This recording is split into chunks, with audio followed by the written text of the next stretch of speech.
So, what is demand destruction and how is it related to inflation and also the economy? You may be hearing this term more frequently in the news. You may hear it related to inflation and gas prices. What demand destruction means is at some point, increased prices for any item, whether it's gasoline, vehicles, real estate, insurance, groceries, starts to have people purchasing less of the product. So, for example, if you are a motorist, a driver, you have a vehicle, and normally you would drive, let's say, 1,500 miles a month going back and forth to work, going away on weekends, and the gas price is $3, then $4, then $5. For some period of time, you will continue to drive 1,500 miles a month.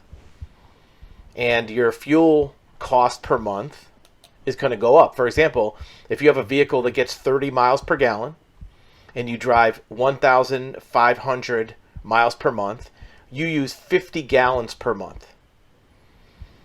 So if the gas price is $3 times $50, you spend $150 a month on gas. And then it goes up to $4 times 50 gallons. Now you're spending $200 a month on gas. Well, it's $50 more. And then it goes up to $5 per gallon. Now you're spending $250 a month on gas.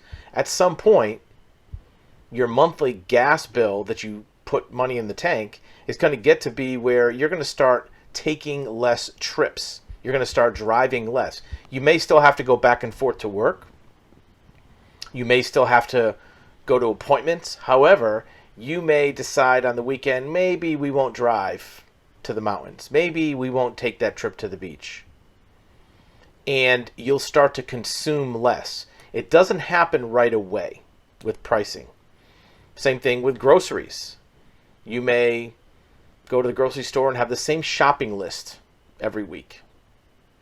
And your grocery bill might be $200, $250.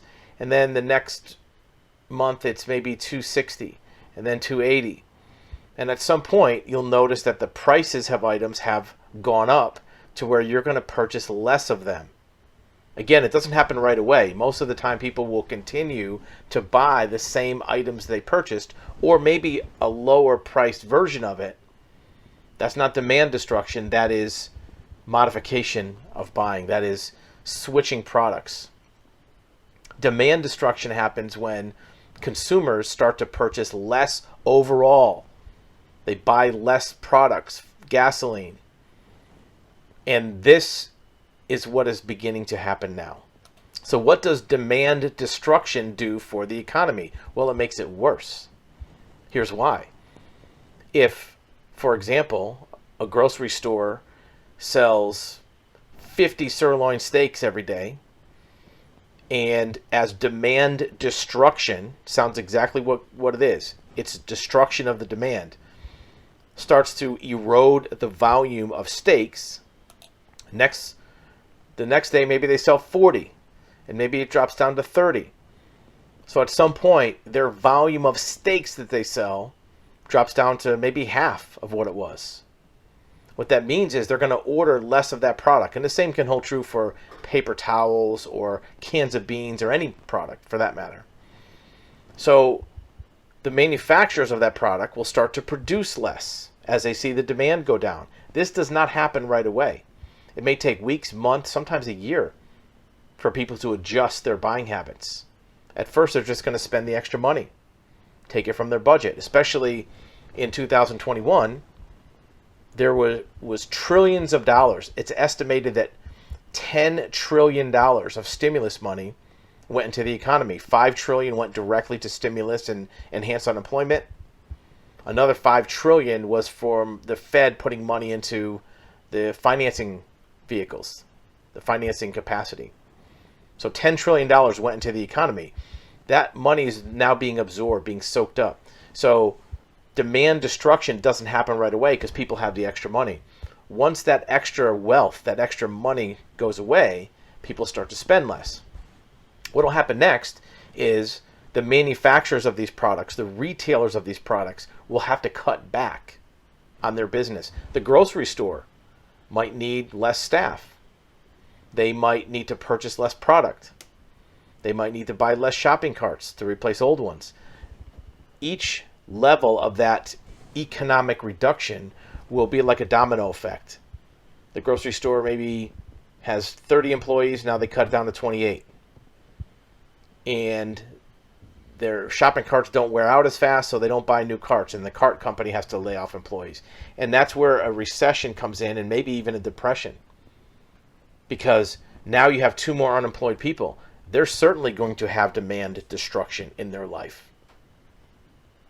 And it becomes a deepening spiral to where these products go down in volume. Now, it may not reduce the price. That's one of the things that's happening now in the economy.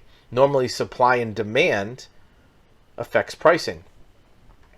But when you're at a fully incentivized economy where the government has adjusted interest rates and put in stimulus in the economy, even if you sell less, you can't reduce your price anymore because the grocery store is already operating on a small margin.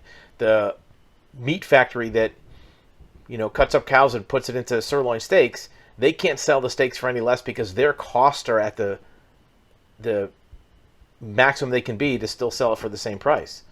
Normally demand would lower prices, but demand destruction in an inflationary environment means that the prices have to stay high. So it's not going to lower the prices. In fact, some manufacturers or wholesalers or retailers might have to raise prices because if they're not selling as many items, they have to charge more for each item. Remember that old saying, we sell cheap, but we make it up in volume, right? The high volume car dealership, furniture store, they say they can sell cheap because they sell so many, they only need to make a little bit on each thing they sell. Well, if you're now a store that your volume is going down, you can't just make a little bit on each item. You have to make more on each thing you sell to pay your bills, your rent, your electricity, your mortgage, whatever your fixed costs are. If you sell less steaks at a grocery store, your mortgage doesn't go down. You may be able to cut back on employees. You may be able to maybe have less electricity because you don't have as many things in the cooler. I don't know. But your rent doesn't go down. Your mortgage does not go down. Your insurance does not go down. So you might actually have to raise prices in order to keep your fixed expenses paid. So demand destruction is an insidious factor in the economy, which could lead to the exact opposite of what most people would expect, and that is lower prices when there's less volume of sales. Let us know what you think in the comments. Are you seeing this in your own life? Are you buying less things? Are you buying less gasoline yet? Even though gas has gone from maybe $3 to $5 in your area, are you still putting the same amount of gas in your car? Or are you starting to cut back on trips? Are you starting to drive less? Carpool? Are you buying less things at the supermarket? Tell us what you think. We'll see you in the next video.